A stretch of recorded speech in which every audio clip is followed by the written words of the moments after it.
Hello and welcome to this latest video in our series where we look at the major fertilizer nutrients. In this video we will look at the potash family of fertilizers.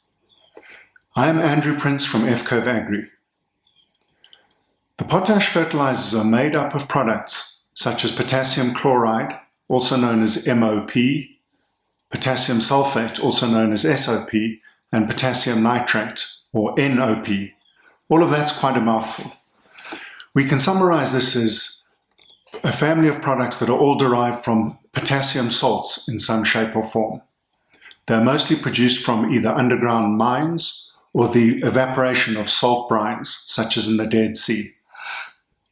The most common form of potash, as we generalize, is potassium chloride. Potassium sulphate, which is the second most commonly used form of potash, can also be mined, but these days is mostly synthetically produced from a reaction of potassium chloride with sulfuric acid. Similarly, potassium nitrate is produced from a reaction of nitric acid with potassium chloride. In this video, we wish to highlight the main aspects that are key to pricing in potash. As with our other series of videos, the global supply-demand balance is the most fundamental driver of price. We'll look at the production processes and raw materials, which are a key driver of cost. We'll also look at the major potash producers and where they're based. And finally, the key events and drivers of price in the potash sector. Just a quick reminder to please look at our other videos which look at nitrogen and phosphate fertilizers, as well as an overview of the fertilizer market in our sub-Saharan African region, and an introduction to fertilizers. We'd love to hear from you, whether with questions or with feedback on this series of videos. Here we look at the global supply-demand balance. Potash is usually found in salt ores or deposits. Other chloride salts, such as sodium chloride or magnesium chloride, are often present, and these salts must be removed to purify the potassium chloride. The other major potash fertilizers, such as potassium sulphate and potassium nitrate, are usually double to triple the price of potassium chloride, so their usage is driven by other factors, such as chlorine sensitivity in the target crop. Tobacco is a good example of a crop that's sensitive to chlorides, or concerns over salinity in the soil, or where the co-elements of sulfur or nitrogen are in demand. As I've mentioned, potash is produced from either underground mining or solar evaporation of brines. The solar evaporation process is typically free because the energy is provided by the sun. So potash produced from this process is usually the lowest cost. It does, of course, require production in a region that gets a high amount of solar radiation. So countries such as Israel, Jordan, and Chile typically produce via this method. Looking at the South African market, our potash demand is around 0.7% of the world total, and our whole region accounts for around 1%. Our consumption of potash is lower than many other regions because our crop mix is not as potash intensive. The big potash consuming crops are soya, canola, and sugar, plus a number of fruits. So regions such as South America are much bigger users of potash per hectare than we are. The International Fertilizers Association projects potash consumption to grow by more than 1% in the coming years. The drivers of this consumption are the usage of potash in crop growth and also in returning the potash levels in soil to the norms. Over history, we've tended to mine potash from our soils, and many soils are thus deficient in the potassium ion. Looking at the numbers, we see that potash capacity utilization is around 66%, which suggests a large degree of surplus capacity.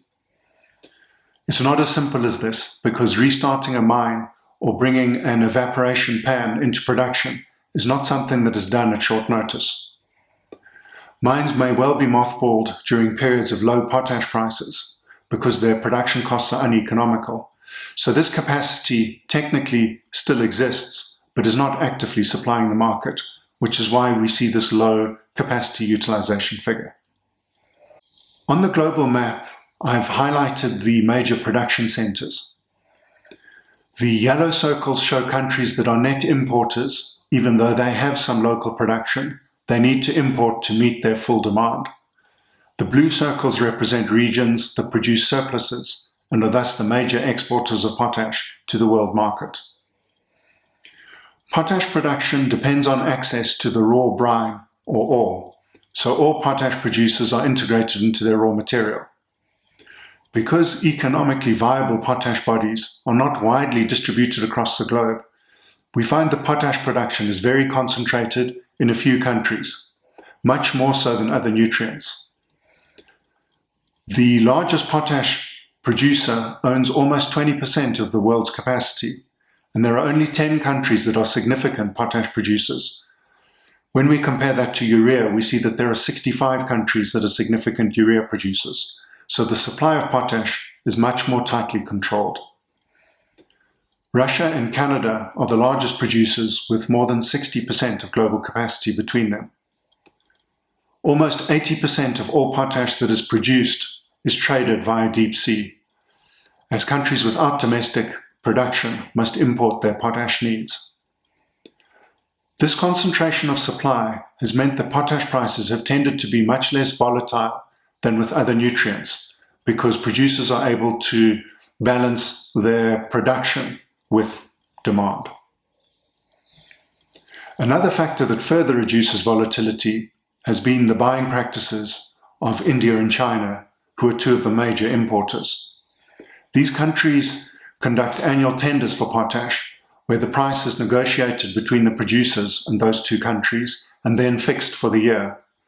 These prices often form the basis for other price negotiations in other markets. Hence, we see flat pricing for long periods of the year. Because of the nature of potash production, projects need to be very large scale to be viable. Mining and beneficiation plants do not make economic sense on a small scale. So we see new projects start at around 1 million tons a year of capacity and maybe as large as 4 million tons a year. In this graphic, we see the K+S Bethune project in Western Canada. This project is intended to produce 2.8 million tons of capacity when it reaches full production. And the capital cost was around 4.1 billion Canadian dollars, with a construction period of around 5 years and full production being reached after 7 years. The cash cost of production is around $200, which is well below the current potash price of $700 in Q3 2021. Keep in mind that there is a payback of capital to be added to the break-even calculation for these projects. Payback for a potash project can easily run to as long as 10 years, and these projects produce an IRR of around 10%, which is lower than the other nutrients. Of course, these returns also depend on market prices for potash. So when we see prices in excess of $600 or $700, as is the case right now, the returns are better and the payback is shorter. Here we've summarized the major drivers of supply and demand that affect the potash price. As with typical commodities, all the factors that influence potash prices can be grouped into either supply or demand side factors. Some of these factors are more localized and others are global. Equally, factors can be short-term in nature or more long-term. Ultimately, it is the impact of these factors on the overall supply-demand balance that determine the price. So monitoring all of these factors and assessing their impact on supply or demand is key to understanding potash prices. An increase in 5% of potash capacity is expected in 2021. Keep in mind that these projects can take up to 7 years to reach full production. As was mentioned previously, tender activity is a big factor in potash price determination. Substantial tonnages are bought under tender, and monitoring these is key, not only from a volume but also a timing perspective. A fairly new supply-side flag is that of government intervention. In recent months, we have seen a number of Western countries applying for sanctions against Belarus, which is one of the top 5 potash suppliers. This has effectively removed Belarus as an exporter of potash in the short term. Other producers will need to fill this gap, and of course we've seen a big kick-up in prices. So that wraps up our overview on potash fertilizers. To recap the key points, the cost of production is driven by the scale of the production plant and also the cost of mining. Energy costs are thus a significant contributor to the production costs of potash. Around 80% of potash is traded, so we see a lot of movement from the producing regions to the consuming regions. The timing of those seasons influences potash prices, as does the cost of shipping.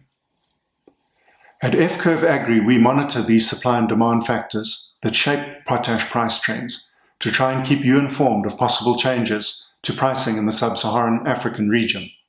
I hope that you enjoyed this video, and we'd love to hear from you, whether it's with questions or with feedback of other information you'd like us to present. Thank you for your interest.